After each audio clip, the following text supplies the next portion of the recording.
फेवी 1366 दानव कोर प्राप्त हुआ। डू फैंग मन ही मन चिंतित था और उसने अपनी पवन नियंत्रण तकनीक का पूरा इस्तेमाल करते हुए उस बाघ शेर जैसे राक्षस का पीछा किया। इस वेबसाइट का यूआरएल बदल गया है, इसे याद रखने का आसान तरीका .com। चूंकि उसने इस बाघ शेर जैसे राक्षस का शिकार करने का फैसला कर लिया था और इतनी दूर आ चुका था, इसलिए वह किसी भी ऐसी दुर्घटना को बर्दाश्त नहीं कर सकता था जिससे उसे खाली हाथ लौटना पड़े या यहाँ तक कि उसकी मौत भी हो जाए। जैसे ही डू फैंग को इस बात की चिंता सताने लगी कि वह थोड़े समय में उस बाघ शेर जैसे जानवर को पकड़ नहीं पाएगा, स्थिति बदल गई। बाघ शेर जैसे जानवर का विशाल शरीर अचानक डगमगा उठा और उसकी भागने की गति स्पष्ट रूप से धीमी हो गई। डू फैंग बेहद खुश था, ये सोचकर कि उसकी चोटें साफ तौर पर उभर आई हैं। हालांकि वह बाघ शेर जैसे राक्षस द्वारा जमा देने की तकनीक के इस्तेमाल के परिणामों से अनजान था। न केवल उसकी ताकत चौथे दर्जे तक गिर गई थी, बल्कि अगर उसे समय पर आराम और स्वास्थ्य लाभ नहीं मिला तो उसके शरीर को और भी अधिक नुकसान होगा और उसकी ताकत और भी तेजी से गिर जाएगी। अब जबकि डू फैंग ने दर्जनों मील तक लगातार उनका पीछा किया था, आखिरकार वे इसे और सहन नहीं कर सके और उनकी गति स्वाभाविक रूप से धीमी हो गई। डू फैंग को कारणों की परवाह नहीं थी, उसे बस इतना पता था कि उसे उस बाघ शेर जैसे राक्षस को जल्द से जल्द मारना है, उसका दानव मूल प्राप्त करना है और वापस लौटना है। भोर होने वाली थी और अगर वह जल्दी वापस नहीं लौटा तो वू डैन और बाकी लोग जाग सकते थे और सोच सकते थे कि वह कुछ समय के लिए कहीं भाग गया है। भले ही वे ऐसा न सोचे, उस रात उसका गायब होना, वह कहाँ गया और उसने क्या किया, समझाना नामुमकिन होगा। डू फैंग ने अपनी आंतरिक ऊर्जा को पूरी ताकत से बाहर निकाला, जिससे उसकी गति और भी बढ़ गई।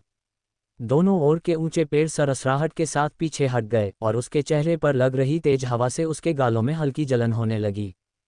100 झांग, 80 झांग, 50 झांग, जैसे जैसे दूरी कम होती गई, बाघ शेर जैसे विशालकाय जानवर का शरीर और भी स्पष्ट होता गया। डू फैंग के चेहरे पर हल्की सी खुशी झलक उठी, बस थोड़ा और करीब, और वह अपनी उड़ती तलवार से हमला करके बाघ शेर जैसे जानवर के भागने की गति को धीमा कर सकता था। अचानक तेजी से भागते हुए बाघ शेर जैसे जानवर ने दहाड़ मारी और फुर्ती से रुककर डू फैंग की ओर मुड़ गया। डू फैंग चौंक गया और रुक गया, वह बाघ शेर जैसे जानवर से लगभग 20 फीट दूर खड़ा था। उसने अपनी आंखों से आसपास के क्षेत्र का सावधानीपूर्वक अवलोकन किया, साथ ही अपनी आध्यात्मिक इंद्रियों का उपयोग करते हुए आसपास की स्थिति का सावधानीपूर्वक विश्लेषण किया। ये स्थान घाटी की चट्टानों के पास था, जो काई और लताओं की मोटी परतों से ढकी हुई थीं और चट्टानों को पूरी तरह से घेरे हुए थीं।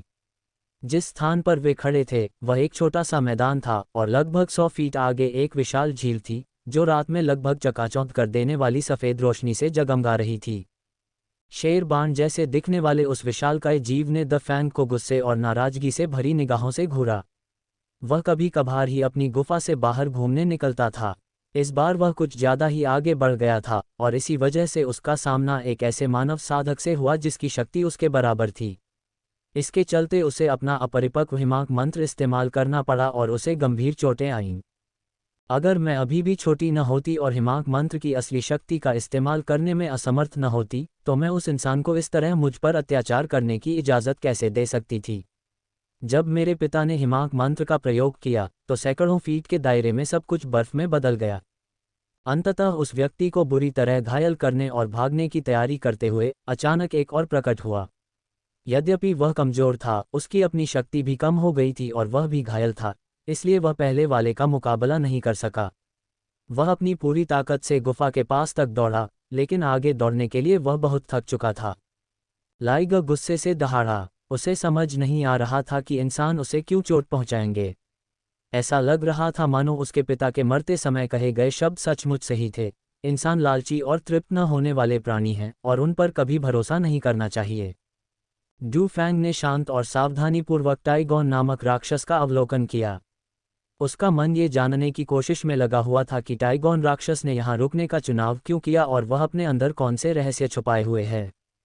क्या यह अड्डा यही है या यहाँ कोई और रहस्य छिपा है? डू फैंग ने आसपास के इलाके का और भी ध्यान से निरीक्षण करते हुए सोचा, लेकिन विशाल झील के अलावा वहाँ कुछ भी असामान्य नहीं था। क्या इस झील में कोई रहस्य छिपा हो सकता है? डू फैंग ने सिर हिलाया। छोड़ो ये सब, अभी सबसे ज़रूरी है इस घायल शेर बाण जैसे राक्षस को मारना, उसका दानव सार प्राप्त करना और फिर जल्दी वापस लौटना। भले ही यहाँ और भी रहस्य छिपे हों, उसे पहले दानव सार प्राप्त करना ही होगा। डू फैंग ने अपनी गहरे सुनहरे रंग की अंगूठी के आकार की जादुई कलाकृति निकाली, उसे हल्के से हिलाया और लहरें चारों दिशाओं में फैल गईं।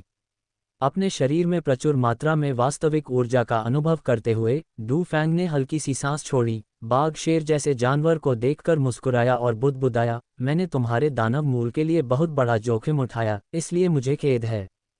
ये कहते ही उसने अचानक अपने हाथ में पकड़ी जादुई वस्तु को आगे की ओर फेंक दिया, दोनों हाथों को आपस में जोड़ा, अपने दाहिने हाथ को बाएं हाथ से पकड़ा और अपनी दाहिनी उंगलियों से तलवार का आकार बनाते हुए अपनी आंतरिक ऊर्जा को प्रवाहित किया और उसे हवा में तैरती अंगूठी की ओर इंगित किया।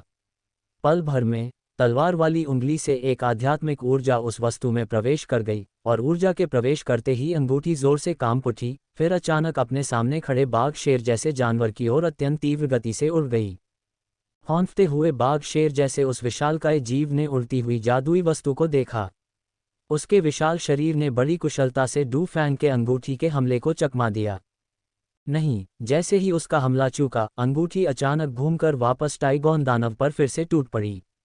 टाइगॉन दानव की आंखों में क्रोध भरा था, लेकिन वह असहाय था। उसकी शक्ति अब तीसरे स्तर पर आ गई थी और वह घायल भी था। वह अपने सामने खड़े मनुष्य का मुकाबला नहीं कर सकता था। लाइगर ने रिंग से बचने की कोशिश करते हुए अपने शरीर को फिर से हिलाया, लेकिन जैसे ही वह एक नई जगह पर पहुंचा, उसके पास से गुजरने वाली रिंग ने अचानक एक अजीब मोड़ लिया और सीधे लाइगर की गर्दन की ओर बढ़ गई। लाइगर चौंक गया। घेरे से बचना नामुमकिन था। उसने अपना विशाल सिर उठाया, दहाड़ा और अपने बड़े मुंह से घेरे की ओर हवा का एक झोंका फेंका। जब गोलाकार जादुई वस्तु बाघ शेर जैसे जानवर द्वारा छोड़ी गई शक्तिशाली सांस से टकराई, तो वह थोड़ी देर के लिए रुकी, लेकिन फिर तुरंत बाघ शेर जैसे जानवर की उठी हुई गर्दन पर सीधा वार किया। एक हल्की सी धड़ाम की आवाज के साथ अंगूठी लाइगा की गर्दन पर लगी। लाइगा दर्द से दहाड़ा और कुछ कदम पीछे हट गया। ये देखकर डू फैंग अत्यंत प्रसन्न हुआ। उसने अपने दोनों हाथ पीछे खींच लिए और अंगूठी शेर बाण जैसे जानवर से टकराकर वापस डू फैंग के हाथों में आ गिरी।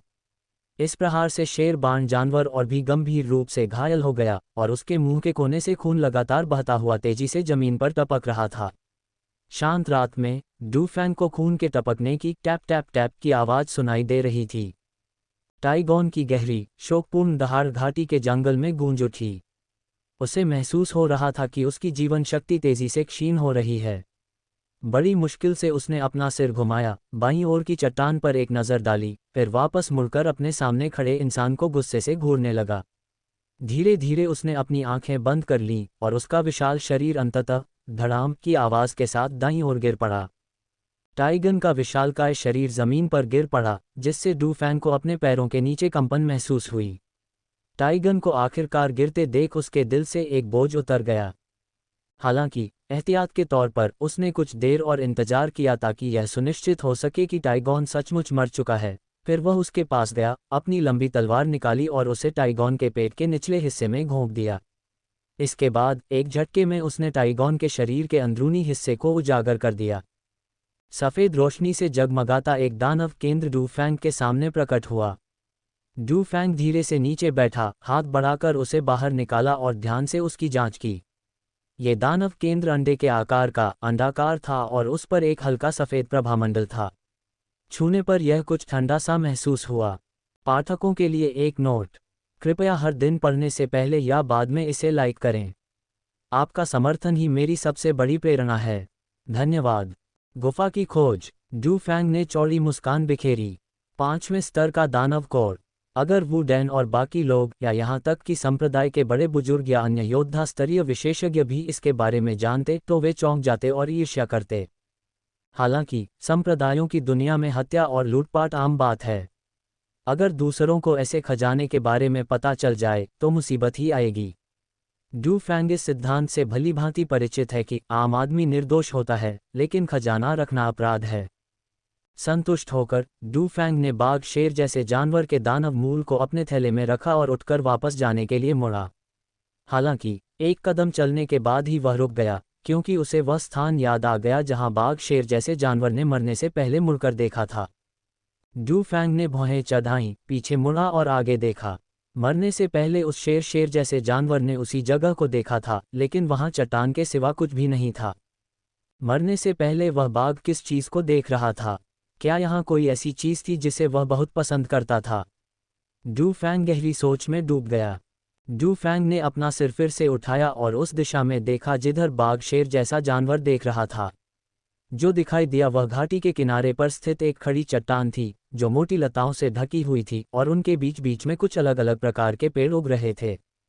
डू फैंग धीरे धीरे आगे बढ़ा और चट्टान के नीचे रुक गया। उसने चारों ओर फिर से देखा, ये सोचते हुए कि यहाँ कौन से रहस्य छिपे हैं। अचानक डू फैंग को जमीन पर एक हल्का सा पदचिह्न दिखाई दिया। वह नीचे झुककर करीब से देखने लगा और डू फैंग रोमांच से भर गया। पदचिह्न के आकार से अनुमान लगाया जा सकता था कि यह किसी शेरबान जानवर का था। पीछे मुड़कर देखने पर वास्तव में 2 झांक की दूरी पर एक और पदचिह्न था। लगता है टाइगॉन का ठिकाना यही है, वरना यहाँ पैरों के निशान नहीं होते। डू फैंग होंठ कसकर दबाए खड़ा हो गया, उसकी नज़रें अपने सामने फैली मोटी लताओं पर टिकी थीं। क्या इसमें कुछ अजीब बात हो सकती है? डू फैंग थोड़ा पीछे हट गया, खुद को शांत करने के लिए गहरी सांस ली और फिर धीरे धीरे अपने हाथ ऊपर उठाए।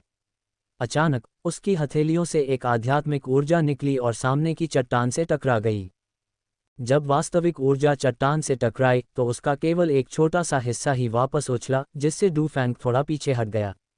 हालांकि उसका अधिकांश भाग बिना किसी प्रतिक्रिया के शून्य में समा गया और चट्टान में भी परिवर्तन हुए। बमबारी के बाद उनके सामने फैली अधिकांश मोटी लताएं उखड़ गईं, जिससे नीचे की चट्टानें दिखाई देने लगीं। जमीन के पास लगभग 10 फीट चौड़ा और 20 फीट ऊंचा एक गड्ढा दिखाई दिया। जैसे ही असली ऊर्जा समाप्त हुई, चढ़ने वाली लताएं तुरंत अपनी मूल अवस्था में लौट आईं और गुफा के विशाल प्रवेश द्वार को पूरी तरह से ढक लिया, जिससे ये बताना असंभव हो गया कि चट्टान में एक विशाल गुफा का मुंह है। हालांकि इस समय डू फैंग पहले से ही बेहद उत्साहित था। इतना विशाल गुफा का प्रवेश द्वार निस्संदेह बाघ शेर जैसे जानवर का ठिकाना होना चाहिए। इसके अलावा खुला हुआ प्रवेश द्वार स्पष्ट रूप से पूर्ण आकार का नहीं था। इससे यह अनुमान लगाया जा सकता था कि गुफा में अब कोई लाइगर जानवर नहीं बचा था, अन्यथा पहले लाइगर जानवर की दहाड़ से उसके साथी भी अंदर आ जाते। क्या हमें अंदर जाकर देखना चाहिए? शायद हमें कुछ अप्रत्याशित मिल जाए। डू फैंग मन ही मन सोचने लगा। आसमान की ओर देखते हुए लग रहा था कि भोर होने वाली है। अगर वह अभी भी जल्दी वापस जाता तो वे तीनों अब तक जरूर जाग चुके होते। रात भर गायब रहने के बाद वे उससे सवाल जरूर पूछते। बेहतर होगा कि वह थोड़ा देर से वापस जाए। जब उन्हें पहले ही पता चल चुका है तो अंदर जाकर जांच न करना क्या अफसोस की बात नहीं होगी। मन बना लेने के बाद डू फैंग ने अपने दोनों हाथों से आगे की ओर प्रहार किया, जिससे घनी लताएं ऊपर उठ गईं और अंधेरी गुफा का प्रवेश द्वार एक बार फिर खुल गया। फिर वह अंदर घुस गया। गुफा में प्रवेश करते ही चढ़ने वाली लताएं फिर से नीचे गिर गईं, जिससे प्रवेश द्वार पूरी तरह से ढक गया और गुफा में अंधेरा छा गया। डू फैंग कुछ देर रुका, अपनी आंखों को अंधेरे के अनुकूल होने दिया, फिर उसकी आध्यात्मिक इंद्रियां ज्वार की तरह फैल गईं और गुफा के अंदर की स्थिति को भांपने लगीं। उनकी आध्यात्मिक इंद्रिय ने तेजी से 300 फीट की दूरी तक अवलोकन किया, फिर तुरंत वापस लौट गई। उनकी आध्यात्मिक इंद्रिय ने अभी अभी जो अनुभव किया था, उसके आधार पर गुफा का मार्ग सीधे अंदर की ओर फैला हुआ था, जिसका अंत अदृश्य था और वास्तव में वह 300 फीट से अधिक लंबा था। तत्काल कोई खतरा न देखकर डू फैंग सावधानीपूर्वक आगे बढ़ा और साथ ही गुफा के आगे की स्थिति का आकलन करने के लिए अपनी आध्यात्मिक इंद्रियों का उपयोग किया। वह लगभग 300 झांग आगे बढ़ा, जिसके बाद मार्ग दाईं ओर मुड़ गया और 3-4 ली तक घुमावदार हो गया। इस समय डू फैंग को 30 फीट आगे से एक हल्की सफ़ेद रोशनी आती हुई दिखाई दी, जो बेहद कोमल और शांत लग रही थी। डू फैंग ने गहरी सांस ली और सावधानी से उसकी ओर बढ़ा। हालांकि उसकी आध्यात्मिक चेतना को किसी खतरे का आभास नहीं हुआ, फिर भी सतर्क रहना ही बेहतर था। धीरे धीरे आगे बढ़ते हुए डू फैंग सफ़ेद रोशनी के सामने पहुंच गया। उसके सामने लगभग 20 फीट लंबा और चौड़ा तथा 5 फीट ऊंचा एक विशाल पत्थर का कक्ष था। कक्ष के शीर्ष के केंद्र में कई प्रतिदीप्तिमान पत्थर जड़े हुए थे, जिनसे हल्की रोशनी निकल रही थी। पत्थर के कक्ष के केंद्र में खड़े होकर डू फैंग ने चारों ओर नजर डाली। कक्ष में एक पत्थर की मेज और कुछ पत्थर की कुर्सियों के अलावा कुछ भी नहीं था। कक्ष के चारों ओर कई गलियारे थे, सभी घोर अंधेरे थे और उनका गंतव्य अज्ञात था। डू फैंग चौंक गया। ये निस्संदेह बाघ शेर जैसे राक्षस की गुफा होनी चाहिए, वरना प्रवेश द्वार और मार्ग इतने विशाल न होते। हालांकि छत के बीचों बीच जड़ा हुआ चमकीला पत्थर और पत्थर के कक्ष में रखी पत्थर की मेज कुर्सियां स्पष्ट रूप से मानव निर्मित थीं। क्या ऐसा हो सकता है कि बाघ शेर जैसे राक्षस को किसी गुरु ने पाला हो?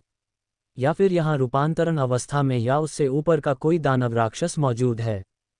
ये जानकर डू फैंग को पसीना आ गया।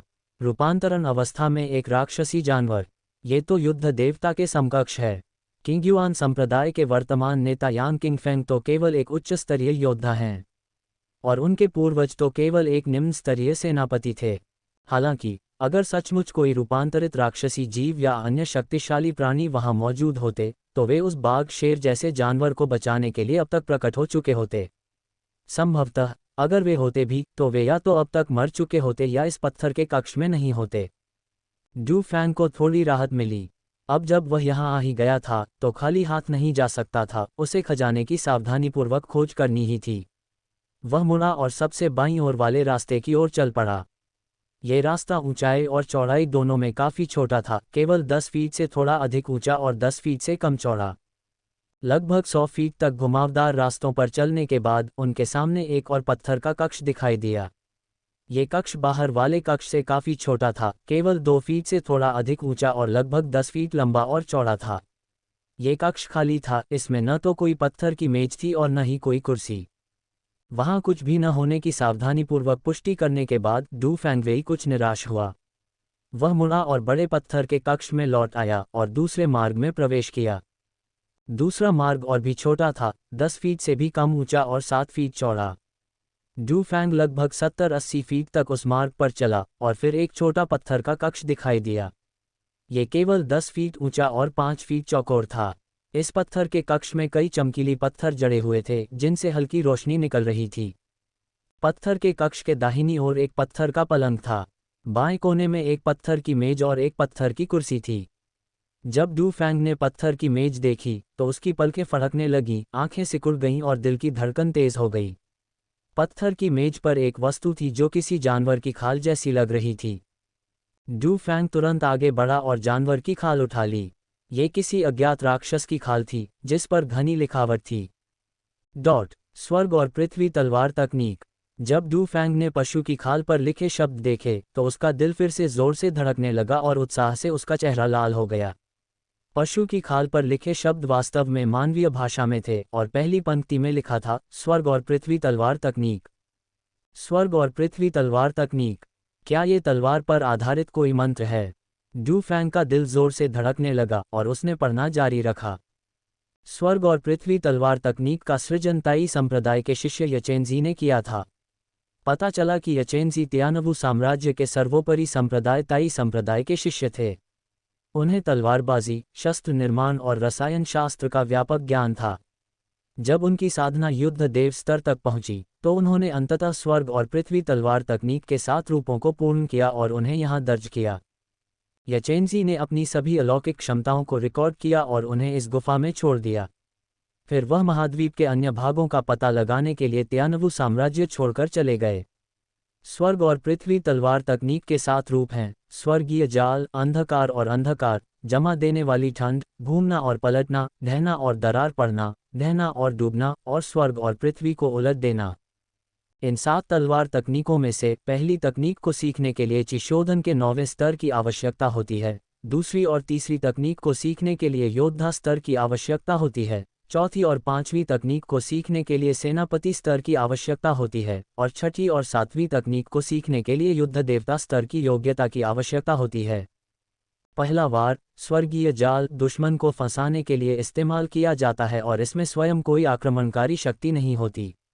इसमें वास्तविक ऊर्जा का उपयोग करके हाथ में मौजूद आध्यात्मिक तलवार को दर्जनों तलवारों में परिवर्तित किया जाता है और गति का उपयोग करके प्रतिद्वंद्वी के चलने के रास्ते को अवरुद्ध किया जाता है, जिससे प्रतिद्वंद्वी के पास बचने का कोई रास्ता नहीं बचता।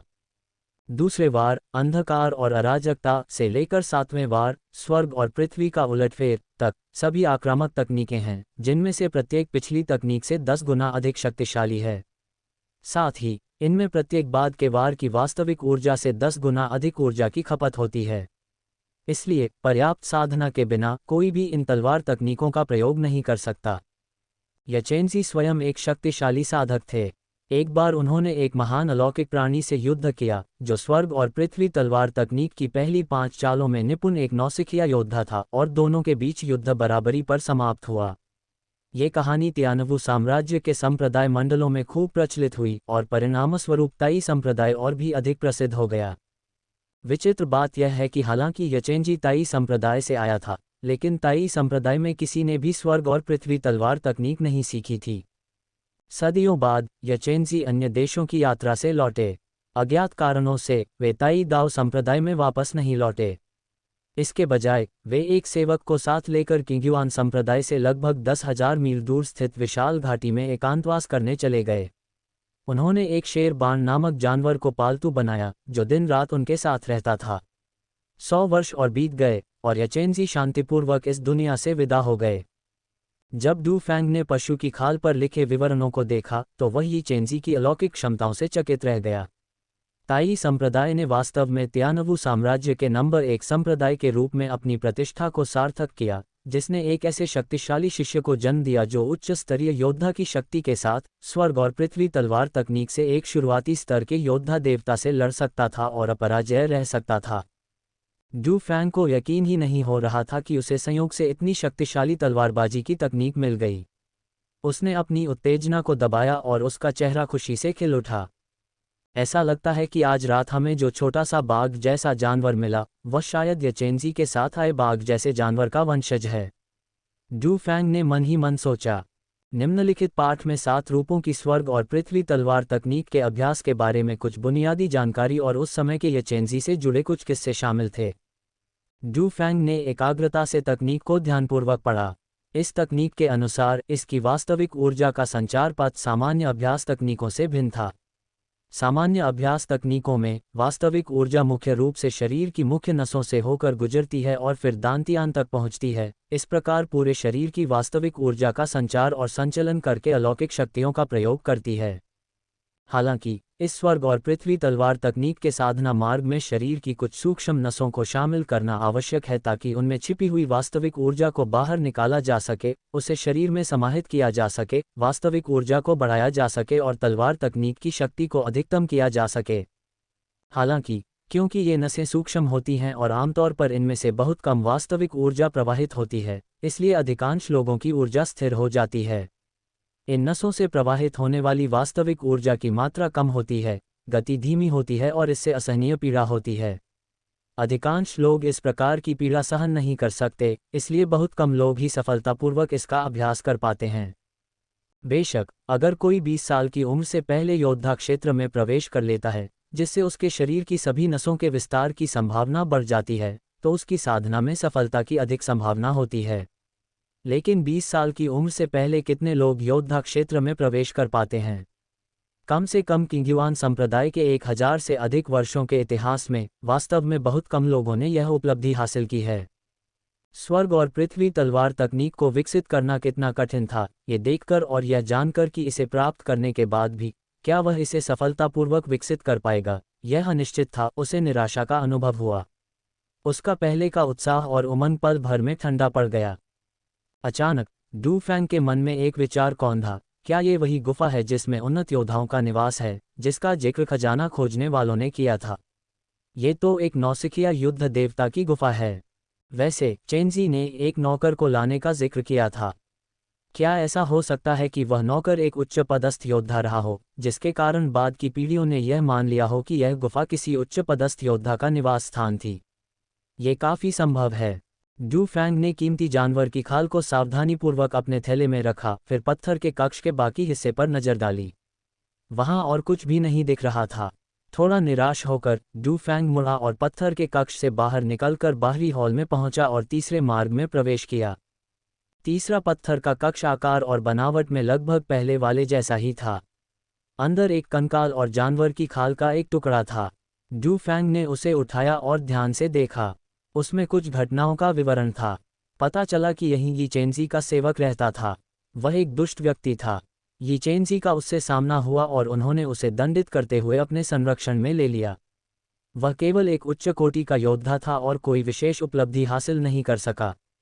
यी चेंजी की मृत्यु से पहले ही उसकी मृत्यु हो गई थी। डू फैंग ने अपना छोड़ा हुआ थैला उठाया और बिना जांचे ही पत्थर के कक्ष से निकलकर मुख्य हॉल में लौट आया। उसने आखिरी गलियारे को देखा, जो सबसे बड़ा गलियारा था, जिसकी ऊंचाई और चौड़ाई 3 झांग से अधिक थी। बिना किसी हिचकिचाहट के डू फैंग गलियारे में प्रवेश कर गया। कुछ 100 कदम आगे चलने के बाद वह एक पत्थर के कक्ष के पास पहुंचा। ये पत्थर का कक्ष बाहरी हॉल से भी बड़ा था, लगभग 10 फीट ऊंचा और 50 फीट लंबा और चौड़ा। इस पत्थर के कक्ष के केंद्र में लगभग 2 फीट मोटे 4 पत्थर के खंभे खड़े थे, जो पूरे कक्ष को सहारा दे रहे थे। पत्थर के खंभों पर पौराणिक जीवों की सजीव आकृतियां उकेरी गई थीं। पत्थर के कक्ष के सबसे दूर वाले छोर पर एक ऊंचा चबूतरा था, जो लगभग 3 झांग ऊंचा और केवल 1 झांग लंबा और चौड़ा था। जब डू फैंग ने चबूतरे की ओर देखा तो उसकी आंखें चौड़ी हो गईं, उसका दिल जोर से धड़कने लगा और उसकी धड़कन तेज हो गई। ऊंचे चबूतरे पर एक सफ़ेद कंकाल बैठा था, जिसके हाथ घुटनों पर टिके थे। डू फैंग ने कंकाल को देखा और उससे निकलने वाले शक्तिशाली दबाव को महसूस किया, जिससे वह भय से कांप उठा। अगर यह व्यक्ति मृत्यु में भी इतना शक्तिशाली था, तो जाहिर है कि वह जीवित रहते कितना शक्तिशाली रहा होगा। उसने कंकाल के सामने थोड़ा झुकने से खुद को नहीं रोका। चबूतरे के नीचे एक विशालकाय राक्षसी जानवर का कंकाल जमीन पर क्षैतिज रूप से पड़ा था। कंकाल लगभग 4 झांग ऊंचा और लगभग 10 झांग लंबा था। इसकी आकृति को देखकर लगता है कि यह किसी वयस्क बाघ शेर जैसे जानवर का कंकाल होगा। चित्र संदेश। ऐसा प्रतीत होता है कि चबूतरे पर बैठा हुआ यह चेंजी है और उसके सामने जमीन पर लेटी हुई उसकी पालतू बाघिन है। इस वेबसाइट का URL बदल गया है, इसे याद रखने का आसान तरीका .com। अनुमान है कि बाघिन को अपनी मृत्यु का पता चलने से पहले ही वह यहाँ आ गई थी और यहीं उसकी मृत्यु हो गई। ऐसा लगता है कि बाघिन अपने स्वामी से बहुत लगाव रखती थी। डू फैंग की निगाह मंच पर पड़े कंकाल पर वापस आ गई। अचानक उसकी आंखें चमक उठी जब उसने कंकाल की कमर से लटकता हुआ एक थैला धुंधला सा देखा। हालांकि नीचे से कंकाल के सिर का केवल एक छोटा सा हिस्सा ही दिखाई दे रहा था और सावधानीपूर्वक देखे बिना उसे देखना मुश्किल था। भंडारण थैली। डू फैंग का दिल जोर से धड़कने लगा और उसकी आंखों में चमक आ गई। ये तो एक शुरुआती स्तर के युद्ध देवता की भंडारण थैली थी। इसके अंदर कितना समृद्ध संग्रह होगा, वह इसके बारे में सोच भी नहीं सकता था। डू फैंग को अचानक मुंह सूखने का एहसास हुआ, दिल की धड़कन तेज हो गई और उत्तेजना से उसका पूरा शरीर थोड़ा कांपने लगा। गहरी सांस लेकर और खुद को शांत करने की कोशिश करते हुए डू फैंग धीरे धीरे चबूतरे की ओर बढ़ा। यह ऊंचे बाघ शेर के कंकाल के सामने रुका, उसे देखा और फिर अपने पैरों के हल्के धक्के से ऊपर उछला। उसका शरीर पल भर में 3 झांग लगभग 10 मीटर से अधिक ऊपर उठ गया और फिर ऊंचे चबूतरे पर जा उतरा। डू फैंग की नज़र पहले प्लेटफॉर्म पर सरसरी तौर पर घूमी, उसे कुछ भी असामान्य नहीं दिखा। फिर उसकी नज़र कंकाल की कमर पर टिक गई। वाकई वह एक सामान रखने का थैला था। उसने खोपड़ी को प्रणाम करते हुए मन ही मन सोचा, वरिष्ठ चेंजी, मैं डू फैंग हूँ, किंग युआन संप्रदाय का शिष्य। आज आपकी गुफा में प्रवेश करने और आपके अवशेष प्राप्त करने का अवसर मिलने के लिए मैं आपका हार्दिक आभारी हूँ। भविष्य में यदि मैं अपनी साधना में सफल होता हूँ, तो मैं निश्चित रूप से आपके द्वारा सृजित स्वर्ग और पृथ्वी तलवार तकनीक को आगे बढ़ाऊंगा। डू फैंग गंभीर चेहरे के साथ कंकाल के पास गया, एक गहरी सांस ली, अपना दाहिना हाथ बढ़ाया, भंडारण थैली को पकड़ा और धीरे से कंकाल की कमर से उतार लिया। थैली को पकड़े हुए डू फैंग ने अपनी आध्यात्मिक चेतना से उसका अवलोकन किया, लेकिन जैसे ही उसकी आध्यात्मिक चेतना थैली से छुई, एक असामान्य घटना घटित हुई। जैसे ही डू फैंग की आध्यात्मिक चेतना ने भंडारण थैली को छुआ, एक आध्यात्मिक दबाव ने उसे तुरंत वापस उछाल दिया। उसी समय उसकी आंखों के सामने प्रकाश की एक चमक दिखाई दी, जिससे एक धुंधली मानव आकृति प्रकट हुई। वह आकृति धुंधली सी दिखाई दे रही थी, वह लंबा था और उसने पीला चोगा पहना हुआ था। वह बहुत प्रभावशाली लग रहा था। आकृति प्रकट होते ही उसने पहले जोर से हंसा और फिर डू फैंग की ओर मुड़ गया। डू फैंग चौंक गया और तेजी से कुछ कदम पीछे हट गया, सतर्क रहते हुए और बिना कोई आवाज किए धुंधली आकृति पर अपनी नजरें गड़ाए रहा। हंसने के बाद उस आकृति ने कहा, नमस्ते नन्हे बच्चे। पहले मैं अपना परिचय दे दूं। मेरा नाम यचेंजी है और मैं ताई संप्रदाय से हूं। मुझे नहीं पता कि ताई संप्रदाय आज भी मौजूद है या नहीं। मैंने कभी भी संप्रदाय के मामलों में दखल नहीं दिया। मुझे अपने जीवन में सबसे प्रिय कार्य है शस्त्र निर्माण, रसायन विद्या और तलवारबाजी का अध्ययन करना। हालांकि संप्रदाय में हमेशा कुछ लोग मुझे परेशान करते रहते हैं, इसलिए मैं शांति से अध्ययन करने के लिए यहाँ छिपकर रहता हूँ। मैंने अपने जीवनकाल में शुवानत्यान महाद्वीप की व्यापक यात्रा की है, जहाँ मैंने कई दुर्लभ आध्यात्मिक जड़ी बूटियाँ और शोधन सामग्री, साथ ही कुछ औषधि बनाने के सूत्र और शोधन तकनीकें एकत्रित की हैं। मैंने स्वयं को इनके अध्ययन में समर्पित किया है और कुछ अंतर्दृष्टियाँ प्राप्त की हैं, जिन्हें मैंने इस थैले में लिखकर सुरक्षित रखा है। अभी आपकी आध्यात्मिक चेतना की शक्ति को देखते हुए आप अभी भी योद्धा स्तर से थोड़ा पीछे हैं। इसे प्राप्त करने के लिए आपके पास कम से कम योद्धा स्तर की शक्ति होनी चाहिए। अन्यथा यदि आप इसे प्राप्त कर भी लेते हैं तो आप इसके भीतर दर्ज तकनीकों और अलौकिक शक्तियों का अभ्यास नहीं कर पाएंगे, न ही आप इसके भीतर संचित खजानों की रक्षा कर पाएंगे। इससे आप केवल अपने ऊपर ही विपत्ति लाएंगे। इस थैले में मेरा खजाना है जो मैंने 1000 वर्षों में इकट्ठा किया है। याद रखना, किसी को पता नहीं चलना चाहिए, वरना हे नन्हे बच्चे, तुम्हारी ताकत को देखते हुए तुम पल भर में मारे जाओगे और तुम्हारा सारा खजाना लूट लिया जाएगा। जब तक तुम्हारे पास पर्याप्त ताकत न आ जाए तब तक किसी को मत बताना कि तुम्हारे पास बहुत सारा खजाना है। इसे अच्छी तरह याद रखना। वैसे यदि आप अपनी साधना में बड़ी सफलता प्राप्त करते हैं और ताई दाओ संप्रदाय को किसी भी कठिनाई का सामना करना पड़ता है तो कृपया उचित समय आने पर युवा शिष्यों की सहायता करें। इसे उन अनमोल वस्तुओं के बदले में एक छोटी सी विनती समझें जो मैं आपको दे रहा हूँ। सच कहूँ तो ताई दाओ संप्रदाय के शिष्य के रूप में मैं अब भी संप्रदाय का बहुत ऋणी महसूस करता हूँ, जबकि मैंने अपने जीवन काल में इसके लिए कुछ भी नहीं किया है। इतना कहकर उसने आह भरी और आगे कहा, मुझे तुम्हें एक और बात बतानी है। इसके अंदर 2 और भंडार थैली हैं। एक को खोलने के लिए युद्ध सेनापति के स्तर की साधना की आवश्यकता है और दूसरी के लिए युद्ध देवता के स्तर की। तो हाँ, मेरी सलाह है कि तुम यहीं रहो या कोई और एकांत और शांत जगह ढूंढो ताकि तुम जल्दी से अपनी शक्ति को योद्धा स्तर तक बढ़ा सको, जिससे तुम भंडार थैली खोल सको, अंदर की तकनीकों का अभ्यास कर सको और आध्यात्मिक गोलियां खा सको। ठीक है नन्ही बच्ची, अभी के लिए बस इतना ही। मुझे आशा है कि तुम मेरी यचेंसी की कला और अलौकिक शक्तियों को आगे बढ़ा सकोगी। इतना कहते ही एक तेज रोशनी चमकी और धुंधली आकृति गायब हो गई। चित्र में यचेंजी द्वारा छोड़े गए शब्दों को सुनकर डू फैंग आह भरे बिना नहीं रह सका। ये दुनिया सचमुच अद्भुत है। किसने सोचा होगा कि 1000 साल से भी पहले ताई संप्रदाय के शिष्य यचेंजी द्वारा छोड़ी गई साधना तकनीक और धन किंग युआन संप्रदाय के केवल ची शोधन स्तर के शिष्य को प्राप्त हो जाएगा। ताई दाओ संप्रदाय। डू फैंग को वो बात याद आ गई जो वो परिवार के 2 सदस्यों ने उसकी सगाई टूटने पर कही थी कि वू वेई को ताई दाओ संप्रदाय के एक वरिष्ठ शिष्य ने अपना शिष्य बना लिया था।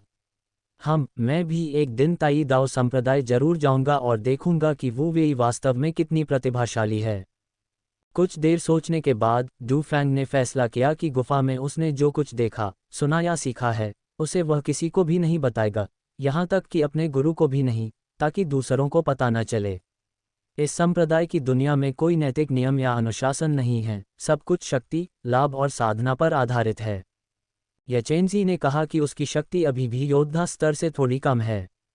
ऐसा लगता है कि अगर वह कुछ समय और अपने प्रशिक्षण पर ध्यान केंद्रित करे तो वह योद्धा स्तर में प्रवेश कर सकेगा। चिशोधन के 9वें स्तर पर अपनी वर्तमान शक्ति के साथ वह स्वर्ग और पृथ्वी तलवार तकनीक की पहली चाल, स्वर्गीय जाल का अभ्यास करने के लिए बिल्कुल उपयुक्त है। इस बात को ध्यान में रखते हुए डू फैंग ने वू डैन और अन्य लोगों से मिलने के लिए बाहर न जाने का फैसला किया, बल्कि गुफा में रहकर शांति से साधना करने और स्वर्ग और पृथ्वी तलवार तकनीक की पहली चाल को पूरी तरह से सीखने का निर्णय लिया। उसने पशु की खाल से बना स्क्रॉल निकाला और ध्यानपूर्वक स्वर्गीय जाल के मंत्र को पढ़ा, उसके मुख्य बिंदुओं और विशेषताओं को याद कर लिया। कुछ देर बाद डू फैंग ने सभी मंत्रों को याद कर लिया, अपना सिर थोड़ा ऊपर उठाया और मन में अभी अभी देखी गई जानकारी की सावधानीपूर्वक समीक्षा की। फिर उसने अपनी आंखें बंद कर लीं, अपनी आंतरिक ऊर्जा का संचार किया और धीरे धीरे मंत्रों में वर्णित मार्ग पर आगे बढ़ गया। मुख्य मेरिडियन के अलावा स्वर्ग और पृथ्वी तलवार तकनीक मानव शरीर में कई सूक्ष्म मेरिडियन से भी होकर गुजरती है, ऐसे स्थान जहां से वास्तविक ची सामान्य रूप से लगभग कभी नहीं गुजरती है। अब प्रचुर आंतरिक ऊर्जा को इतनी नाजुक नसों के साथ निर्देशित करने में भारी प्रतिरोध है। डू फैंग का युवा और सुंदर चेहरा समय समय पर पीड़ा से विकृत हो जाता है। उसके चेहरे से समय समय पर पसीने की बड़ी बड़ी बूंदें टपक रही थीं। डू फैंग के कपड़े पूरी तरह भीग चुके थे और असहनीय दर्द सहते हुए उसका चेहरा लगातार कांप रहा था। इस समय डू फैंग के शरीर के भीतर वास्तविक ऊर्जा का एक शक्तिशाली प्रवाह धीरे धीरे जटिल नाड़ियों के साथ आगे बढ़ रहा था। हर कदम आगे बढ़ने के साथ डू फैंग के चेहरे पर असहनीय दर्द की लहर दौड़ रही थी। अंततः डू फैंग ने धीरे धीरे अपनी आंखें खोलीं और राहत की सांस ली। स्वर्ग और पृथ्वी तलवार तकनीक का अभ्यास करना वास्तव में अत्यंत कष्टदायक था। मजबूत सहनशक्ति के बिना सामान्य लोग इसका सफलतापूर्वक अभ्यास नहीं कर सकते। घाटी से प्रस्थान। लगभग 1 घंटे के अभ्यास के बाद डू फैंग के शरीर की सूक्ष्म नसों में से केवल 1% से भी कम ही खुल पाई थीं। मन ही मन मुस्कुराते हुए डू फैंग ने सोचा, लगता है कि इस दिव्य जाल का अभ्यास 1 महीने से कम समय में सफलतापूर्वक पूरा करना असंभव होगा। खैर, मेरे पास करने के लिए और कुछ नहीं है, इसलिए 1-2 महीने ठीक हैं। सबसे ज़रूरी काम है पहले वापस जाना, कहीं कोई इस गुफा को खोज न ले, वरना मुसीबत हो जाएगी। हालांकि वू डैन और बाकी दोनों के लौटने पर उन्हें क्या जवाब देना है, यह एक समस्या है। इस पर सावधानीपूर्वक विचार करने की आवश्यकता है। तब तक उजाला हो चुका था। डू फैंग ने सावधानीपूर्वक अपने आसपास का जायजा लिया और यह सुनिश्चित करने के बाद कि आसपास कोई नहीं है, गुफा से बाहर निकला और तुरंत उसी रास्ते से वापस भाग गया जिससे वह आया था। बेतहाशा भागते समय डू फैंग का सामना चौथे स्तर के एक राक्षसी जानवर से हुआ। उससे बचने में असमर्थ, उसे लंबे समय तक उससे लड़ना पड़ा। अंततः कुछ चोटें लगने के बाद वह उस जानवर से बच निकलने में कामयाब रहा। जब वे अपनी मूल जगह पर लौटे तो वू डैन और बाकी दोनों वहीं थे, बेसब्री से डू फैंग का इंतजार कर रहे थे। डू फैंग को इतनी अस्त व्यस्त हालत में भागते हुए देखकर वे सब चौंक गए और जल्दी से उसके पीछे देखने लगे कि कहीं कोई राक्षस या दुश्मन उसका पीछा तो नहीं कर रहा है। डू फैंग रुक गया, उसने अपना सिर हिलाया और कहा, अब और मत देखो, हमारा पीछा करने वाला कोई नहीं है। वू डैन और बाकी लोगों ने राहत की सांस ली और पूछा, डू फैंग, क्या हुआ? और तुम कल रात कहाँ गए थे? आज सुबह जब हमने देखा कि तुम यहाँ नहीं हो तो हम चिंतित हो गए थे। डू फैंग ने गहरी सांस ली और कहा, कल रात मुझे एक आवाज़ सुनाई दी, तो मैं ये देखने के लिए उसके पीछे भागा कि क्या हो रहा है। लेकिन जितना मैं उसका पीछा करता गया उतना ही मैं उससे दूर होता चला गया। बाद में मुझे पता चला कि वह 5वें स्तर का दानव था।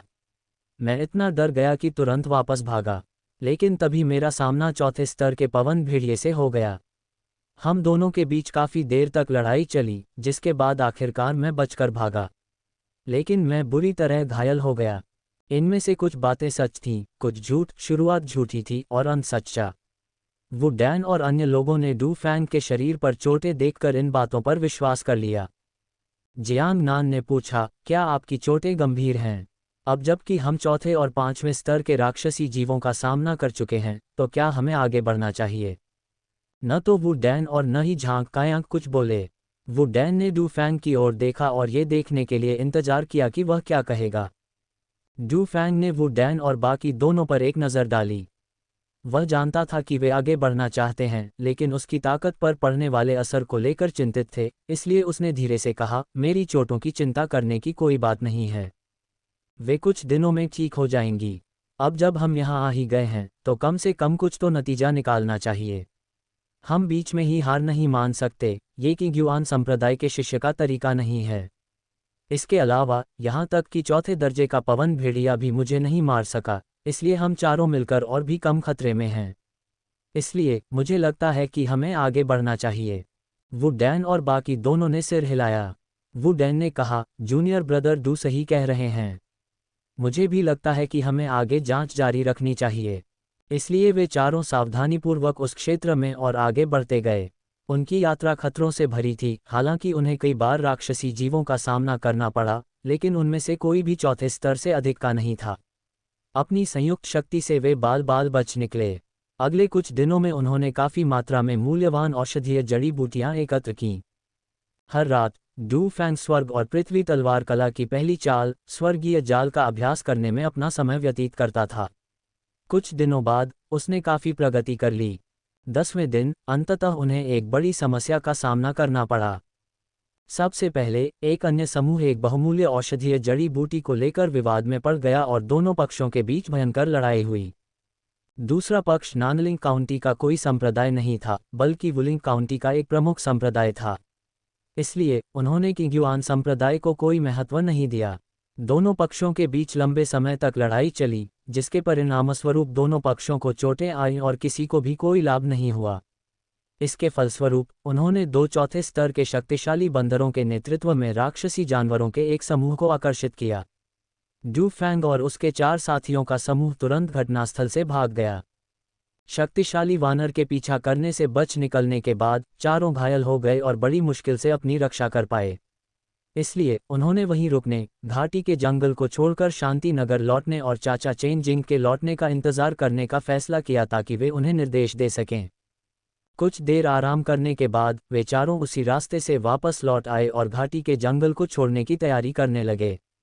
रास्ते में उन्हें और भी लोग मिले और थोड़ी पूछताछ के बाद उन्हें पता चला कि वे सभी उस गुफा की ओर जा रहे थे जिसे उच्च कोटि के योद्धा ने पीछे छोड़ दिया था, जिनमें शुरुआती स्तर के योद्धाओं के कई विशेषज्ञ भी शामिल थे।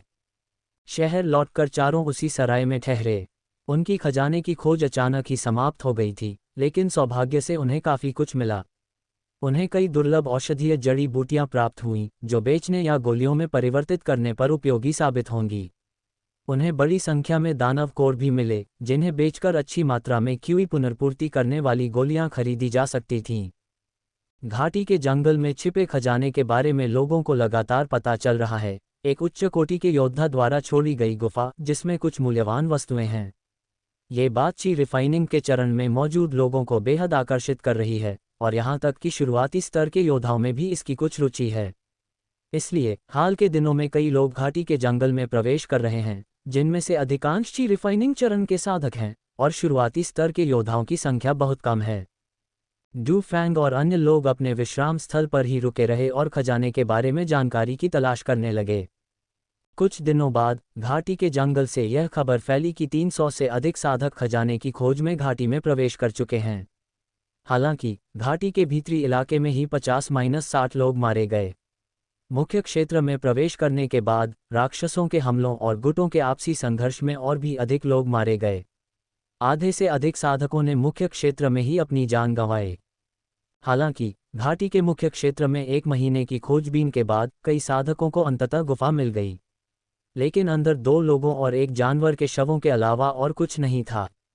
ये स्पष्ट नहीं था कि कोई पहले से ही वहां पहुंच चुका था या वह गुफा शुरू से ही खाली थी। काफ़ी संख्या में लोगों की बलि देने के बाद विभिन्न संप्रदाय और परिवार अंततः असीम खेद के साथ घाटी के मुख्य क्षेत्र से पीछे हट गए। खजाने की खोज असफल रही और यह खबर पीस टाउन में फैल गई। अगर सबको पता चल जाता कि डू फैंग सबसे बड़ा विजेता है, तो अनगिनत लोग उसे जान से मारना और खजाने पर कब्जा करना चाहते। इसके अलावा ऐसा कहा जाता है कि इस बार घाटी में 100 से अधिक साधक मारे गए, जिनमें 4 कुशल योद्धा भी शामिल थे। उनमें सबसे बलवान योद्धा मध्य स्तर का था, जो वुलिंग काउंटी के स्वर्गीय दाओ संप्रदाय का शिष्य था, जिसका नाम लुहाओ था।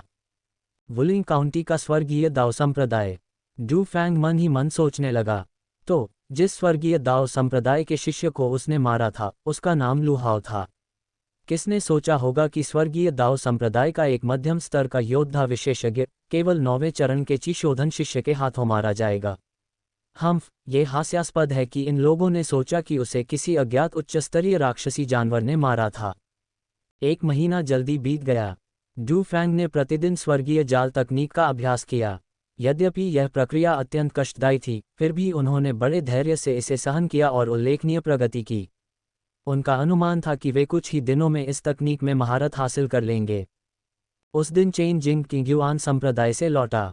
पीस टाउन पहुंचते ही चेन जिंग ने उन चारों को बुलाया। उसका चेहरा भावहीन और गंभीर था। वू डैन और अन्य लोगों के खजाने के बारे में बताने से पहले ही चेन जिंग ने कहा, मुझे तुम्हें कुछ बताना है। उनकी आवाज़ धीमी और भारी थी। संप्रदाय ने हमें इस बार मुख्य रूप से कुछ घोषणा करने के लिए वापस बुलाया है। संप्रदाय के नेता यान प्रारंभिक युद्ध महानायक स्तर तक पहुंचने में असफल रहे और उनकी मृत्यु हो गई है। दोस्तों, अगर आपको यह कहानी पसंद आई है तो इसकी आगे की कड़ियां हमारे टेलीग्राम चैनल पर सुन सकते हैं। गोल्डन मेंबरशिप सिर्फ ₹149 में इस कहानी के अगले 100 एपिसोड का आनंद लें। अगर आप इस कहानी के सभी एपिसोड सुनना चाहते हैं तो सिर्फ ₹299 में इस पूरी कहानी का पूरा एक्सेस प्राप्त करें। टेलीग्राम लिंक और गोल्डन मेंबरशिप की जानकारी आपको डिस्क्रिप्शन और पिन किए गए कमेंट में मिल जाएगी। आपके प्यार और सहयोग के लिए दिल से धन्यवाद।